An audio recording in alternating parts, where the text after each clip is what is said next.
नमस्ते, मैं अविनाश, आप सबका टाइम एंगल ट्रेडिंग चैनल में स्वागत करता हूं। आज मैं एक एफएनओ स्टॉक्स, डेरिवेटिव स्टॉक्स जो शॉर्ट टर्म में बहुत अच्छा रिटर्न्स हमको दे सकता है, उस बारे में आपको टेक्निकली टारगेट्स और फंडामेंटली सपोर्ट्स दिखाऊंगा। कोटक बैंक जो करीबन 2021 से 2020 से ही पकड़ के 2021 से पकड़ के चलिए कि 2021 के स्टार्टिंग से एक रेंज बना के बैठी है 2000 और 1600, और ये रेंज को ब्रेक नहीं कर पा रही है। करीबन 3 साल हो गए रेंज कंटिन्यू है, और इस दरमियान उसने एक अच्छा हेड एंड शोल्डर बनाया हुआ है, जिसको एक क्रॉस करने की जून 2023 में उसने एक अच्छी कोशिश की थी, लेकिन वो कोशिश नाकामयाब रही। अभी इसके बारे में मैं आगे गेन परसेंटेज के हिसाब से आपको एक्सप्लेन करता हूँ। उसके पहले मैं आपको बताना चाहता हूँ कि आप प्लीज़ वीडियो को शेयर कीजिए, लाइक कीजिए और सब्सक्राइब कीजिए, क्योंकि ये जो वीडियो बनने वाला है ये शॉर्ट टर्म टारगेट्स और लॉन्ग टर्म टारगेट दोनों देने वाला है, और बहुत कम रिस्क में देने वाला है। तो ये वीडियो को आप एफएनओ में भी यूज़ कर सकते हो और बहुत अच्छे प्रॉफिट इसमें से आप कमा सकते हो यूजिंग एफएनओ स्ट्रेटजीज। तो अभी मैं आपको एक्सप्लेन करने जाता हूँ कि 2022 से लेके 2023 इस दरमियान ये यहाँ से फॉल हुआ था, यहाँ से ये फॉल हुआ था, और फॉल होने के बाद ये कंसोलिडेशन करके ये शोल्डर बनाया, इसके बाद ये हेड बनाया, इसके बाद ये शोल्डर बना के वापस एक बार शोल्डर अच्छा बनाया, और यहाँ पे एक कोशिश किया इसको ट्रिगर करने की, लेकिन ये नाकामयाब रहा, और यहाँ से वापस इसने डाउन ट्रेंड किया, और यहाँ पे अभी एक बाय ट्रेंड इनिशिएट कर रहा है। अब ये जो है ये बहुत अच्छा हेड एंड शोल्डर बनाया हुआ है, जिसको हमको एनालिसिस करना है कि ये पीरियड, मतलब ये जो जोन है ये कैसे काम कर रहा है। अभी इसको मैं थोड़ा सा आपको पहले लॉन्ग टर्म में बता देता हूँ कि इसका इफेक्ट कैसे है। अभी जैसे कि अगर हम लोग यहाँ से देखते हैं तो कोटक बैंक ने यहाँ से यहाँ पे 1000 से लेके 1733 तक की ये मूवमेंट दी थी, और 1733 से ऊपर की तरफ से जितना टारगेट अचीव करना चाहिए उतना अचीव नहीं किया। लेकिन यहाँ पे क्या हुआ कि 1.25 के ऊपर जाके, जैसे कि अपवर्ड एंगल का जो पॉइंट है 1.25 जनरली मैं पकड़ता हूँ, 1.25 के ऊपर जाके ये कंटिन्यूस बेसिस पे नीचे 1 को ब्रेक कर रहा है।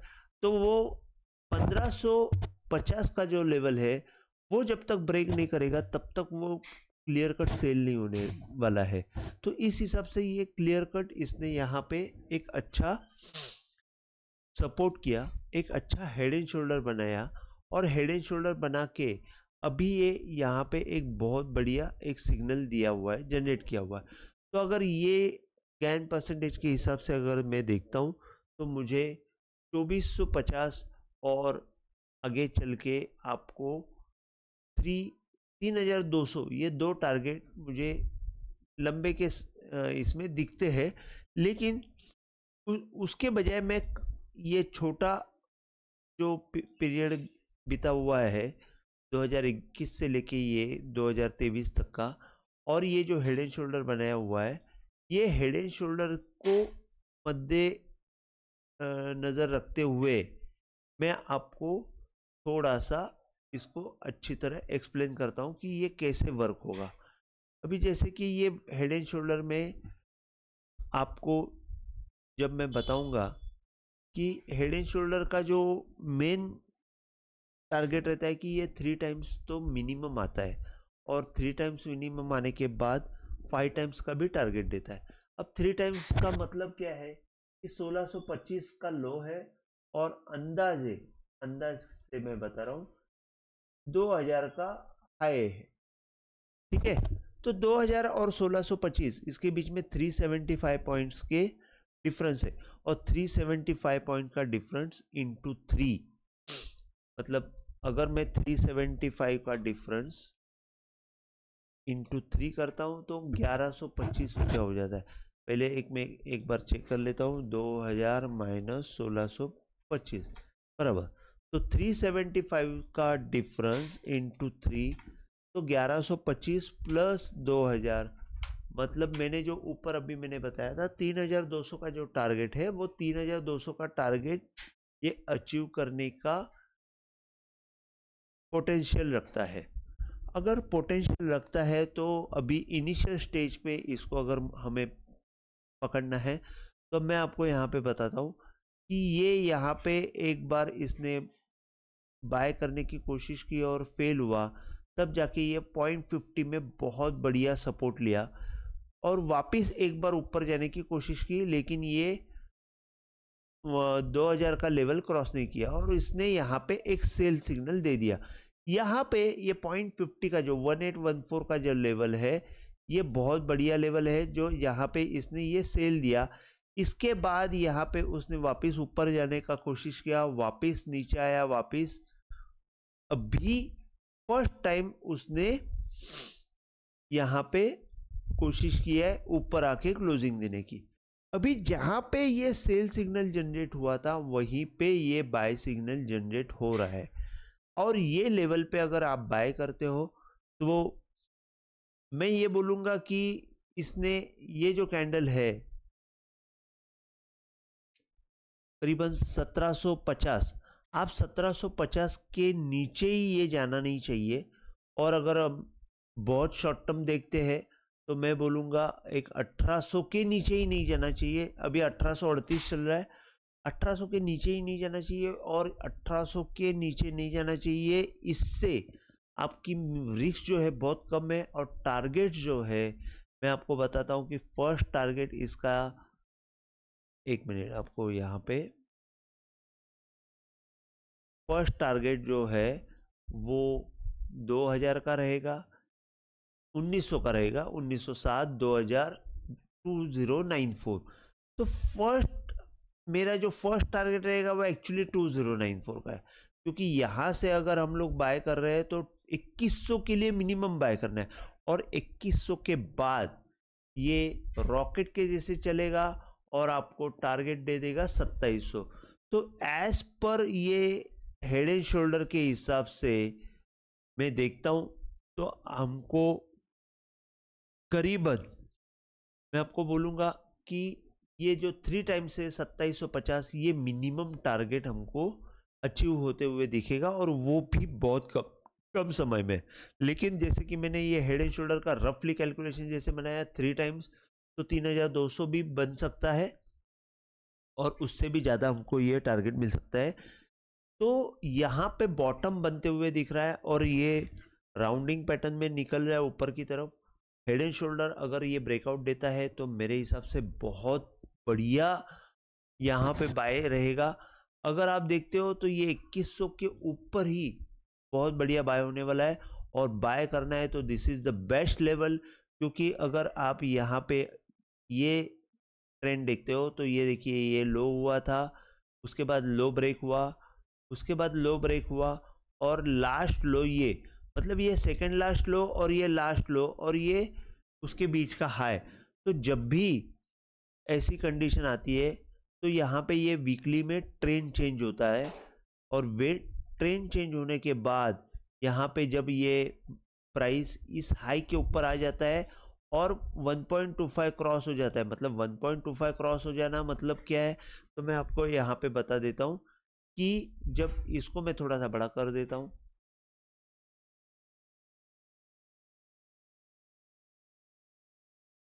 ये जब आप ये हाई और ये लो का अगर गेन परसेंटेज डालते हो, तो यहाँ से अगर आप डालते हो तो इसका 1.25 का जो लेवल है वो आपको मिला 1805। तो 1805 के ऊपर ये इसने तेजी दी है और बहुत अच्छी तेजी दी है। 1838 का अभी भाव है। इस हिसाब से मेरे हिसाब से 1780 के नीचे ही भाव आना नहीं चाहिए। तो मैं बोलूँगा 1770 का स्टॉप लॉस रखिए, इसमें बहुत अच्छा टारगेट मिल सकता है। इस छोटे ट्रेंड चेंज पॉइंट के हिसाब से इसको 2000 तक का टारगेट आराम से मिलेगा, 1968 का भी टारगेट मिलेगा।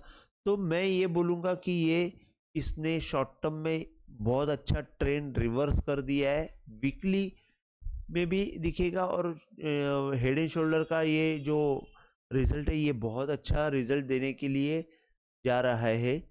तो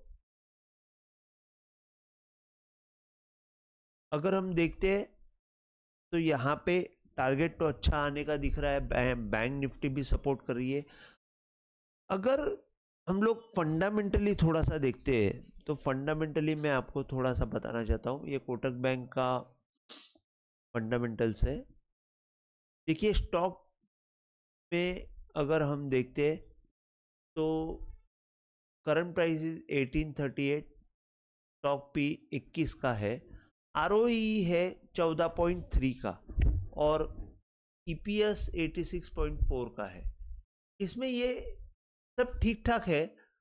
आरओई जो है 14.3, ये हमको थोड़ा सा चेक करना है कि अगर इसका कंपैरेटिवली अगर हम लोग देखते हैं तो कंपैरिजन में एचडीएफसी बैंक और आईसीआईसीआई बैंक जितना आरओई कर रहा है उससे कम है।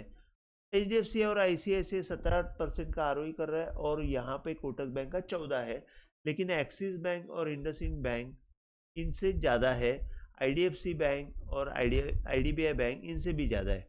तो मेरे हिसाब से एवरेज आरओई इसका बहुत बढ़िया है। सेल्स ग्रोथ जो है वो 35% का है और प्रॉफिट ग्रोथ जो है वो 25% का है। On an average profit growth अच्छी है, कोई तकलीफ नहीं है। इस हिसाब से अगर हम लोग देखते हैं तो कोई प्रॉब्लम है नहीं।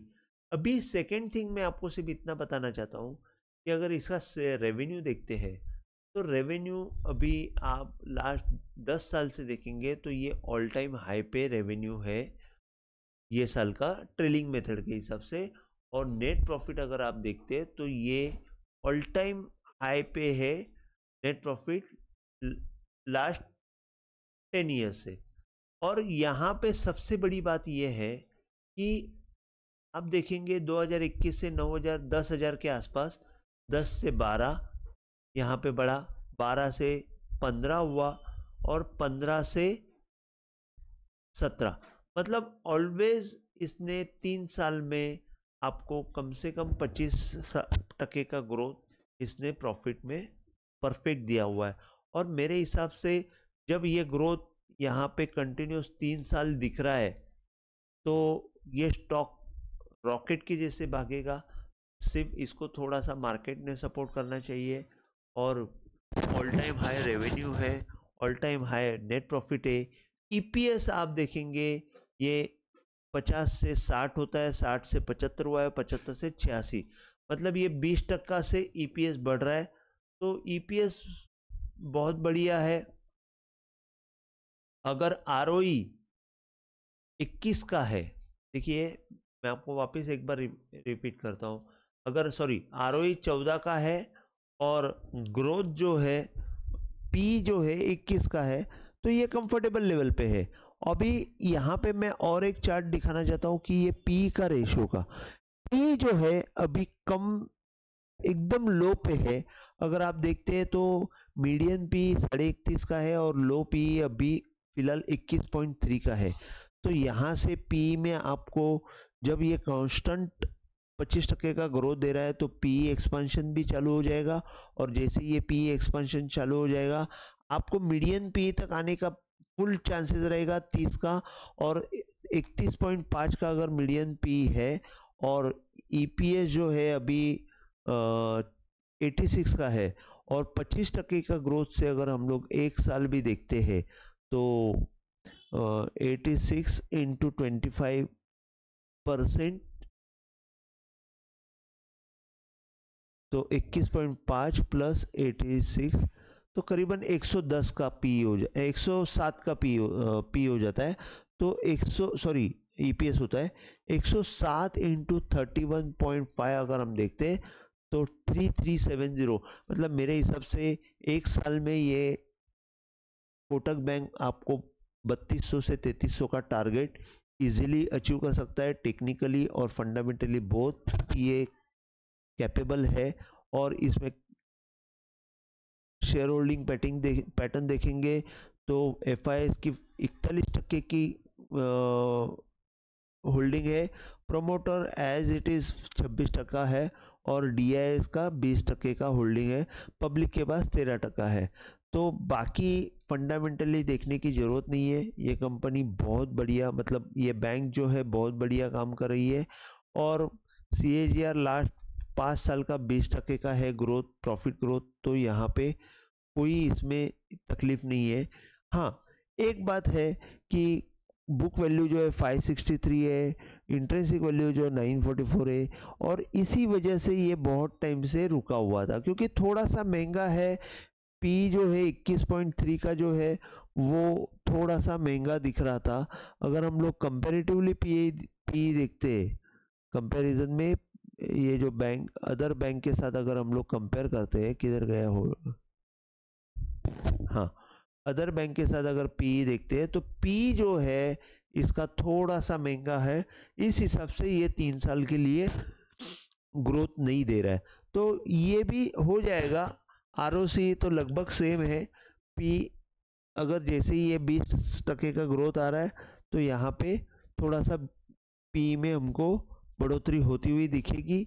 और 3 साल का रिटर्न के हिसाब से थोड़ा रिटर्न हमको देखो यहाँ पे कुछ भी नहीं हुआ है, जबकि बाकी का जितना भी बैंक है 25%, 21%, 18%, 17% यहाँ पे रिटर्न आया हुआ है, जबकि कोटक महिंद्रा बैंक ने निगेटिव में रिटर्न दिया हुआ है।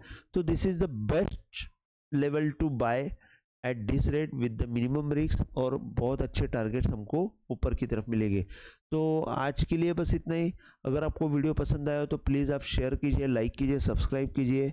और ये वीडियो बनाने का मेरा सिर्फ एजुकेशनल पर्पस के हिसाब से है। ये एनालिसिस मैंने एजुकेशनल पर्पस के हिसाब से की हुई है। आप आपकी तरफ से ये एनालिसिस कर लीजिए और आपके हिसाब से आप ट्रेडिंग के लिए जो भी स्ट्रेटेजी रहेगी वो आप फिक्स कर लीजिए।